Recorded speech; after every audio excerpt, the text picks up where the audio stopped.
समानाचे निमिषे अव्यवहारिक वस्तू असे ते भोगी दे का जैसे दर्पणी मुख तशी भगवान शंकरजीच्या प्रांगणात देवाचं चरित्र चालू आहे आणि ते मुखा प्रत्यक्षात त्याचा अनुभव करू लागलेले आहे बोलू लागले मने प्राणेश्वरा गोष्टी ऐका मद टाकून जाऊ नका जवळ ऐके चित्ररेखा जे जे उखा बोलत असे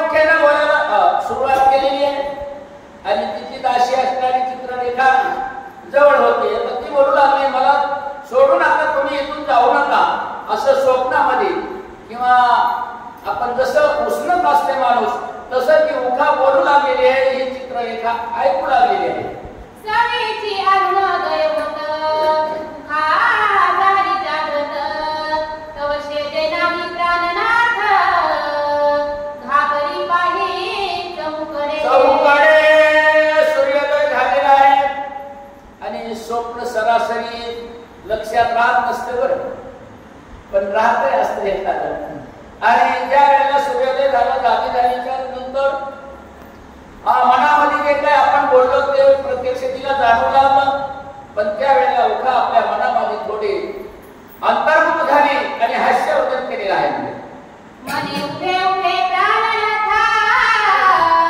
मद सांडोनी कोठे जाता मननी द्वारा जवळी तत्वता धावताली पहावया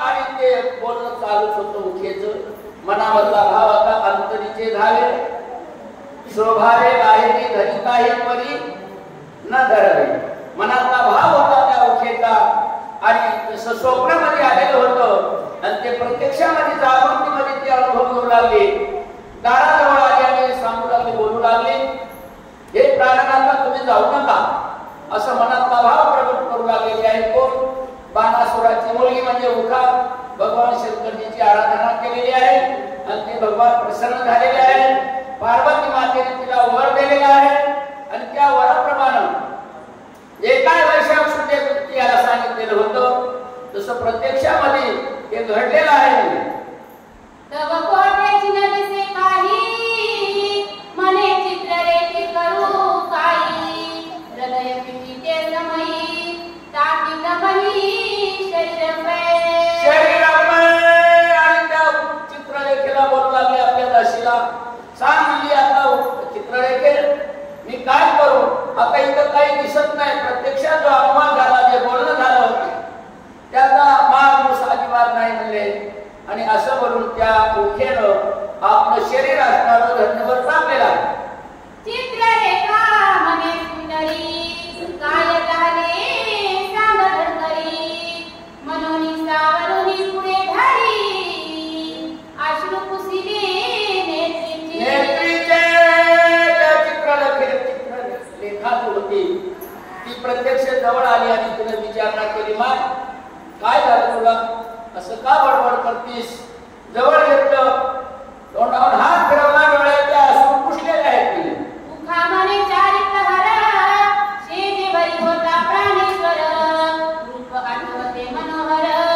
तोची सत्वर दाविका चार प्रहर असणारा स्वप्नामध्ये जो माझा कोण मालक असणारा सुंदर आणि त्याचं मी ध्यान करते आणि तो मात्र आता दिसत नाही आणि त्याच्याबद्दल असणारा मनाला खंत वाटत नाही शोभितानी चराचरा ऐसा पुरुष नाही सुंदर परमचंद्र सुकुमार जैसा रतिवर दुसरा या चराचरामध्ये त्याचा शोध घ्यायला गेलं इथे त्याचा सुंदरपणा असं किती राजस सुकुमार मदनाचा पुतळा रविशेषी कळा लोपली आपण नेहमी श्रवण करीत असतो असं त्याचं सुंदरत्व होतं पण तो आता मला या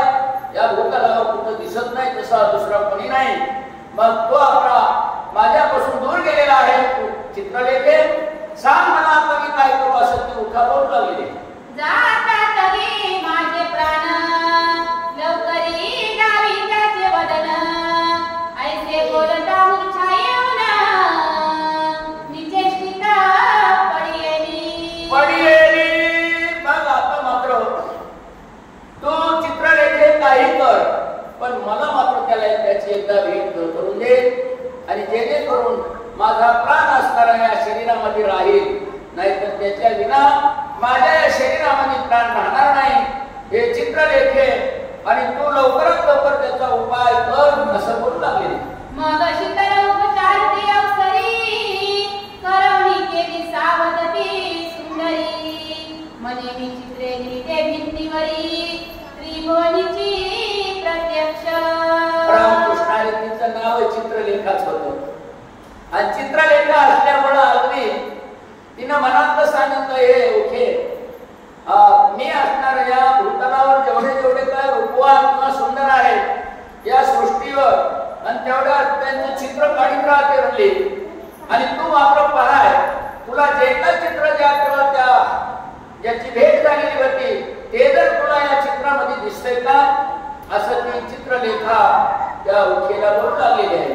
त्या माझी तुझा प्राणेश्वर ओळखून सांगे सत्वर तोची अंतक्षण मात्र न लागता तुझ्या जवळी आहे उखे आणि त्याची तू ओळख कर, पारख कर आणि एकदा तू जर पारख केली तर तुझ्या जवळ लवकरात लवकर त्याला मी घेऊन येते. फक्त मी ते चित्र काढते, तू त्याची पारख कर अशी चित्रलेखा त्या उखेला बोलू लागली. नारदाच्या दय करुणा मज असे त्रिभुवनीचे ज्ञान ऐसे उखेने ऐकून धरी चरण येते. उखेनं ऐकलं, चित्रलेखेनं सांगितलं माय म्हणली हे सद्गुरूचा प्रसाद आहे म्हणजे आशीर्वादाशिवाय काही कोणती गोष्टी होत नसतात. पुन्हा तीळ पुण्य साधना पडे तरी हे बहुता जन्मेचे जोडे नाम तुझे वाचीशी पुढे समागम घडे संतांचा. हे पूर्वीच्या पुण्याशिवाय काय नाही. नारद महर्षीने मला उपकार केलेले आहेत उखे आणि हे चित्र लेखा सांगू लागली. त्याच्या उपकाराने मी असणार आता हे चित्र काढणार आहे असं बोल ते उखेला चित्रलेखा बोलू लागलेली आहे. म्हणजे आपल्या परिसरात हे महात्म्याने आपल्याला गोड साधू संतांनी जे न सरणार हे ठेवा जतन केलेलं आहे. म्हणजे मोतीराम महाराज, बाळोतराव महाराज, अजूनही जे जे आता जमनादाजी महाराज, रामकृष्ण या महात्म्याने आपल्याला हे आशीर्वादाशिवाय काय नसतं. हे आशीर्वादाचं फळ आहे. म्हणजे भूमी पवित्र आहे, त्याचं किती पण वर्णन करावं असं शास्त्रही समज आहे. मग चित्रशाळा सुंदर सुरेखा सतीत मुक्ताचा करुणी पंक भिंती दिन कोण्या लेखा सुडाळ केल्या घोटोनिया. अगदी सुडाळ म्हणजे स्वच्छ असणाऱ्या. तर आता काही लहानकडे येऊन सांगावं लागत नाही. तर या भिंती बघा ना भगवान शंकरजीच्या दरबारामध्ये तसं असणारं त्या चित्रलेखनं अगदी चित्र काढत्या वेळेस कोणतीही उणीव होऊ नये, कमी जास्त होऊ नये, खालीवर त्याच्यासाठी अगदी साफ असणाऱ्या त्या भिंती केलेल्या आहेत. आणि ते चित्ररेखा आणि ते चित्र काढण्यासाठी तत्पर झालेली आहे. आणि ते चित्र काढत्या वेळेस तुम्हाला ओळख करायची, ते मुखा ते ओळखणार आहे आणि त्या समाजातून आपल्याला त्याची पालक होणार आहे. आता बाईसाहेब सांगतील आम्ही थोडं सरोवर करतो. तसं जरी नाही सांगितलं बोल लेकरू गोबडं जरी बोललं तरी मायबापाला त्याचा आनंद वाटत असतो बरं. तसं एक गोबडं बोलणं आहे तुमच्यासमोर तर असं श्रवण करतो. आता रामकृष्ण आणि बाईसाहेब सुंदर आता ते वाचन आहे, परमेश्वराची लीला आहे. या सांगायला कोणी या